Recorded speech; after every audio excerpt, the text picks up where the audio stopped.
When you're the queen, when you're recognized as sports entertainment royalty, when you encompass every attribute of a champion, you understand why people want to see you any chance they get.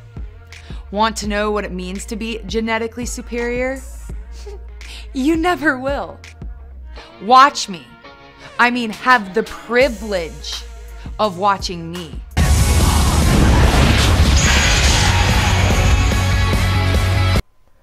Salut à tous, c'est W en français, j'espère que vous allez bien. Aujourd'hui, on se retrouve pour une toute nouvelle vidéo. Alors aujourd'hui, on va tout simplement faire la review de WWE SmackDown du 16 juin 2017 en français. Voilà, donc l'analyse, les réactions des matchs, etc. Donc qui s'est passé donc dans la nuit du 16 juin à 20h40 sur AB1 en France tout simplement. Donc voilà, donc c'était à la Nouvelle-Orléans déjà, et oui la Nouvelle-Orléans, où il y aura tout simplement WrestleMania 34. Donc la foule était toujours aussi morte, hein. Raw elle était morte, la foule à SmackDown c'est pareil. Franchement les foules aux USA elles sont vraiment pas brillantes, c'est un truc de ouf. Mais bon c'est pas grave. C'est pas ça qui m'a empêché de regarder le show. Donc je vais tout simplement dire par qui on a commencé, etc. Donc il y a eu 6 faits marquants de la soirée, voilà. Raw était mieux que SmackDown. Voilà, pour moi Raw a été mieux que SmackDown. Le Raw du 15 juin a été mieux que SmackDown. SmackDown hier était vraiment faible, alors que normalement c'est un Raw qui doit marquer, vu que bah ça doit être un SmackDown qui doit marquer, vu que c'est le SmackDown qui, comment ça s'appelle, qui doit normalement te mettre l'eau à la bouche pour mener une bang. Bah alors là, ils ont complètement raté le truc. On a eu quasiment que des promos et quasiment zéro match. Bref. Donc on a commencé par l'arrivée des New Day. Voilà, on est arrivé avec l'arrivée des New Day, avec une foule, voilà, le long de la rampe, il y avait une foule de trompettistes, voilà, de la Nouvelle-Orléans, parce que bien évidemment, quand tu dis Nouvelle-Orléans, c'est ville de la musique aux États-Unis. Donc les New Day sont arrivés, on commençait à promo. Ensuite, les Usos sont arrivés, on promo également sur les New Day, voilà, tout simplement. Et ensuite, Breezango, les Breezango sont arrivés. Pour moi, les Breezango, ils n'ont pas la, comment ça s'appelle, ils n'ont pas le, comment je pourrais expliquer ça? Les Breezango, ils n'ont pas l'accueil qu'ils doivent avoir en fait. Pour moi, les Breezango, ils sont vraiment très bons in-ring et très bons grâce à leur fashion police, tout ça là. Mais bon, ils n'ont pas l'accueil qu'ils doivent avoir. C'est tant pis, c'est les États-Unis, qu'est-ce que vous voulez. Moi, en tout cas, si les Breezango ils viennent à Paris le 19 mai, je pense que je serais content de les voir, même si c'est pas des catcheurs qui me font rêver, hein, bien évidemment. Mais voilà, ils ont l'air pas mal. Voilà, ils ont l'air pas mal. Ensuite, ils ont commencé à promo également et les colonnes sont arrivés. Enfin, les promos, c'était inutile. Hein, j'ai même pas besoin de vous les décrire vu que c'était inutile. C'était juste pour faire tout simplement un match 4 contre 4. Voilà, donc d'un côté, on avait tout simplement les New Day. Donc c'était Biggie qui ne combattait pas. Donc les New Day et Breezango contre les Colons et tout simplement les Usos. Voilà, les Usos. Donc tout simplement, donc le match s'est déroulé, voilà, franchement pour moi ceux qui ont fait le meilleur match c'est du côté des heels, c'est les Colons, et du côté des face c'est les Breezango. Alors je ne sais pas s'ils ont fait ça parce qu'à Money in the Bank les deux équipes ne seront pas tout simplement ne seront pas dans le show tout simplement, mais en tout cas pour moi ceux qui ont fait le meilleur match c'est les Colons et les Breezango. Donc voilà, les New Day et les Usos qui sont normalement les gens qui doivent être avantagés vu qu'ils passent à Money in the Bank. Là non, ils n'étaient pas vraiment très bons. Voilà, ils n'étaient pas vraiment très bons.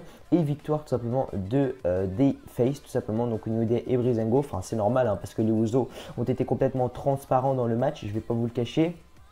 Donc voilà, victoire des New Day, donc comme d'habitude, hein, c'est Kofi qui prend, je sais plus, non je crois que c'était Epico qui prend Epico, Xavier Wood de la troisième corde qui saute sur la tête d'Epico, Epico complètement KO, 1, 2, 3, victoire de les New Day et des Breezango. Ensuite, en deuxième fait marquant de la soirée, on a eu Sami Zayn. Voilà, on a eu Sami Zayn qui est arrivé tout simplement et qui a dit, il y avait Nakamura et Jay Styles qui parlaient et je sais pas ce qu'ils font avec Sami Zayn, mais ils le prennent vraiment pour un gros bolos. C'est-à-dire qu'ils lui font dire de la merde en fait. Sami Zayn il a dit oui bon vu qu'on est les 3 meilleurs réunis, on est les 3 meilleurs pour le Money in the Bank, on va gagner le Money in the Bank tranquille, ce soir c'est pareil on va gagner tranquille, alors pourquoi pas on va mettre une stratégie, ah mais peut-être qu'eux aussi ils seront en train de mettre une stratégie, enfin vraiment ils font passer Sami Zayn pour un grand guignol et franchement ça c'est, je vais pas dire que c'est chiant, mais déjà Sami Zayn, ils lui font pas gagner la mallette. Déjà, vous voyez Vince McMahon faire gagner la mallette à Sami Zayn. Après, vous allez me dire, oui, mais ils l'ont fait gagner à G-Normal. Mais G-Normal, lui, c'est les stéroïdes qui plantent. Hein. Si Sami Zayn fait que ça du jour au lendemain, il devient champion aussi. Mais voilà, qu'est-ce que tu veux, c'est comme ça. Donc Sami Zayn, ils le font passer pour un grand bolos. Et en plus, Et en plus, il ne faut pas gagner la belette. Enfin, n'importe quoi. Ensuite, en troisième fait marquant de la soirée, on a eu tout simplement l'interview de Mojo Rawley, voilà, qui disait, qui réagissait à sa défaite contre G-Normal. Donc, Mojo Rawley qui disait, voilà, Shane McMahon m'a donné une opportunité de gagner contre G-Normal pour essayer de relancer ma carrière, mais j'ai pas réussi, tout ça. Enfin bref, on s'en bat les couilles. Et 2 minutes après, on a tout simplement une main comme ça qui tape sur l'épaule de Mojo Rawley et c'est Zack Ryder. Tout le monde était content de voir Zack Ryder. Moi, je comprends pas parce que Mojo Rawley, qu'est-ce qu'il a fait dans sa carrière? Rien de spécial. Il n'a jamais gagné un titre, rien. Et Zack Ryder, il a gagné le championnat intercontinental, le championnat des États-Unis, mais après, qu'est-ce qu'il a fait? Et donc, Ryder qui dit t'inquiète pas, on va relancer notre carrière en équipe. Donc, Zack Ryder et Mojo Rawley seront en équipe, tout simplement. Donc, fini le solo pour Mojo Rawley. À voir ce que ça donne, mais moi, je suis pas très satisfait de ce que ça va donner. Ensuite, on a eu tout simplement en quatrième fait marquant de la soirée, on a eu tout simplement Naomi contre Tamina. Donc, Naomi est arrivée sur le ring, voilà, avec sa musique que je kiffe de ouf. Moi, limite j'ai envie de danser chez moi quand sa musique est retentie. Ensuite, il y a Tamina qui est arrivée. Et avant que la cloche sonne, on a eu l'arrivée de Lana. Franchement, j'étais pas surpris, je le savais. Hein. Quand tu vois Naomi qui a demandé un match de championnat à elle contre Money in the Bank, c'est sûr que qu'il y a Lana qui allait arriver. Lana est arrivée, c'est Moz à bord du ring, elle a rien dit. Donc Naomi, tout simplement, a géré son match. Voilà, on va pas se le cacher, elle a bien géré son match. Voilà, elle a bien géré son match. Même si elle a mis en grande difficulté Tamina, parce qu'il faut savoir que Tamina et Naomi, c'est un style de catch très très différent. Il faut savoir que Naomi, c'est plus l'agilité, c'est plus les sauts. Tamina, c'est plus tout ce qui est force, coup de la corde à linge, mythe dans le coin, etc. Enfin voilà, c'est vraiment plus la force et Naomi l'agilité. Donc à chaque fois que Naomi sautait, Tamina, elle la retenait dans ses bras, hein, bien évidemment, parce que la force de Tamina faisait que Naomi était en difficulté. Mais Naomi a fini tout simplement avec son, je sais plus comment elle s'appelle, je sais plus comment ça s'appelle. Elle arrive, Tamina est au sol à côté du coin. Elle arrive, elle saute sur les cordes, elle fait un espèce de saut en arrière. Je sais plus comment ça s'appelle. Et elle met tout simplement Tamina KO, l'arbitre 1, 2, 3, victoire de Naomi tout simplement. Et l'arbitre prend la main de Naomi et Lana arrive par derrière et fait le finisher de Lana. Franchement, Lana, dès que j'ai vu, elle avait limite pas de force pour porter Naomi. Alors, à voir ce que ça va donner à Money in the Bank, franchement, j'ai peur. Sur ce match-là, franchement, j'ai peur. Mais voilà, à voir ce que ça va donner. À voir vraiment ce que ça va donner, mais pour moi ce match là ça va être un raté de ouf parce que Lana elle a pas la carrure pour une catcheuse, mais on va voir ce que ça va donner tout simplement. Ensuite, un cinquième fait marquant de la soirée, on a tout simplement Jinder Mahal qui est arrivé tout simplement avec les Thing Brothers tout simplement. Donc Jinder Mahal qui tout simplement promo, voilà, qui dit ah oui à Backlash, je battrai Randy Orton. En plus il y a son père qui sera au premier rang, donc le père de Randy Orton qui sera au premier rang. À voir ce que ça va donner sur ça, à voir ce que ça va donner vraiment. Moi je pense qu'il va se passer quelque chose avec le père de Randy Orton à Saint-Louis, mais je sais pas quoi. Les Singh Brothers, je sais pas, ils vont faire peut-être un truc sur le père de Randy Orton. Enfin, je me pose vraiment de questions. Je verrai tout simplement à Money in the Bank. Donc, ils promo tout ça et ensuite on entend la musique de Randy Orton. Donc, Jinder Mahal qui dit allez les Singh Brothers, allez-y. Donc, les Singh Brothers qui commencent à courir sur la rampe d'entrée tout simplement. Donc, ils se préparent comme ça pendant 2 minutes. Enfin, pendant 2 minutes, j'ai déjà un peu pendant 20 secondes. La musique d'Orton arrive, mais personne ne rentre. Donc, quand tu sais que c'est ça, tu sais que la personne arrive par derrière. Donc, Jinder Mahal, con, il regarde toujours la rampe d'entrée et Randy Orton arrive par derrière. RKO, voilà, RKO sur Mahal.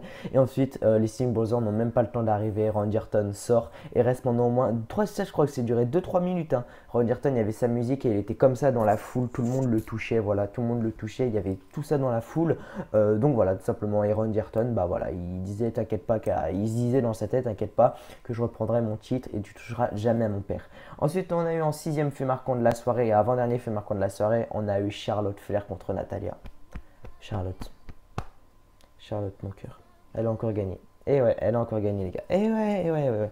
Donc, vraiment, le match Charlotte-Natalya, c'était un match potable. Voilà, potable. Vraiment très équilibré. Charlotte a vraiment eu du mal à battre Natalya, tout simplement. Mais bon, l'important, c'est de gagner. Hein, c'est pas de participer ou de perdre, c'est de gagner.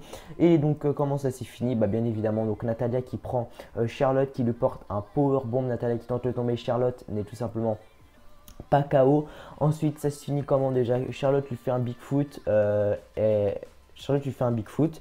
Elle tente de tomber sur Natalya. Natalya se dégage. Ensuite, Charlotte arrive par derrière. Elle lui fait son natural selection, son sélection naturelle. 1, 2, 3 victoires de Charlotte Flair contre Natalya. Donc voilà, vraiment un beau match. Charlotte, j'espère qu'elle va décrocher la mallette, même si je pense pas qu'elle décrochera la mallette. Mais j'espère qu'elle va la décrocher. J'espère vraiment qu'elle va la décrocher, cette mallette, pour être tout simplement championne de SmackDown Live. Voilà. Ensuite, en main event, et oui, c'est déjà le main event, je vous ai dit, c'est pas passé grand chose dans ce show, hein, comme vous pouvez le voir. Donc là, c'était le Raw d'hier. Regardez, là, c'est tout ce que j'ai écrit pour le Raw d'hier. Et là, c'est pour SmackDown. Vous voyez la différence quand même, je pense. Donc ensuite, en dernier fait marquant de la soirée, on a eu tout simplement le 3 contre 3, donc l'équipe des Face et l'équipe des Heels. Donc dans les Face, il y avait Nakamura, Sami Zayn et AJ Styles contre tout simplement Dolph Ziggler, Baron Corbin et Kevin Owens. Donc victoire tout simplement de Nakamura, Styles et Zayn. Voilà. Franchement, sur ce match-là, ils ont fait que jouer Sami Zayn. Je ne sais même pas si Nakamura et Styles sont rentrés sur le ring à un moment donné. Donc Sami Zayn, il s'est pris des coups de partout, mais il a réussi à s'en sortir, il a réussi à s'en sortir tout seul, alors qu'il était vraiment, mais tout seul. Hein. Je crois que même que Nakamura et AJ Styles ne sont même pas rentrés sur le ring. Sami Zayn a vraiment fait tout seul, et il a réussi à gagner contre, pour moi, c'était un 1 contre 3. Pour moi, c'était un 1 contre 3, et donc voilà ce qui s'est passé. Donc victoire de Sami Zayn, AJ Styles et Nakamura, tout simplement. Et ensuite, ce qui s'est passé, Baron Corbin a pris une échelle, voilà, ils n'ont pas attendu Money in the Bank. Il a frappé Dolph Ziggler avec, il a frappé Kevin Owens avec, parce que c'est un loup solitaire, hein, qu'ils soient en équipe ou pas, lui il s'en fout complètement. Et ensuite, tout simplement, qu'est-ce qui s'est passé? Il est monté pour prendre la mallette. C'est qui est arrivé? Je crois que c'est qui est arrivé déjà pour le pousser? C'était AJ Styles, je crois, je suis plus sûr, je me rappelle plus trop, parce qu'il faut savoir que c'était hier et là je le fais, il est 14h11, donc voilà, je me souviens plus trop de tout. Et donc il pousse tout simplement et Nakamura revient tout simplement, frappe et prend la mallette. Voilà, il arrive à être tout seul en haut, il arrive à prendre la mallette et c'est peut-être la photo qui va arriver à Money in the Bank pour Shinsuke Nakamura. Si Shinsuke Nakamura et Mr. Money in the Bank, vous voyez sérieusement, ça je vais en parler dans la preview de Money in the Bank qui sera dimanche à 18h, vers 18h plutôt. Est-ce que vous voyez sérieusement Nakamura, en sachant que c'est un face, est-ce que vous le voyez vraiment arriver sur le ring en mode dès le soir contre Jinder Mahal, Randy Orton, dès le soir arriver avec sa mallette? Non, franchement, c'est pas possible. C'est pas possible. Moi, je le vois pas comme ça. En plus, quand il fait sa scène d'entrée, c'est magique. Quand il fait son entrée, c'est magique. Tout le monde chante. Alors, vous le voyez arriver en courant où il fait pas ses danses, tout ça. Franchement, moi, j'y crois pas. Voilà, donc c'était doublé en français. J'espère que cette toute petite vidéo sur SmackDown vous aura plu. Voilà, elle a duré un peu moins longtemps que Raw, tout simplement car il y avait moins de choses à dire. Sur ce show, je mettrai un petit 4 sur 20, 4 sur 20 n'importe quoi, 4 sur 10 parce que voilà, c'était vraiment pas un show exceptionnel, j'ai vraiment pas trop aimé, mais voilà, c'était un SmackDown avant Money in the Bank qui était vraiment très faible, peut-être pour préserver les catcheurs, pour éviter des blessures, etc. Je sais pas, mais en tout cas, c'était pas un SmackDown qui restera gravé dans ma mémoire. Voilà, donc c'était bleu en français, j'espère que cette vidéo vous aura plu, en tout cas, moi, ça m'a fait plaisir d'être avec vous. Et donc, je vous dis à la prochaine pour une nouvelle vidéo sur W en français. Voilà, donc avant de finir, n'oubliez pas de liker, de partager, de commenter, de vous abonner si ce n'est pas déjà fait. Moi, je fais plein de bisous. La chaîne,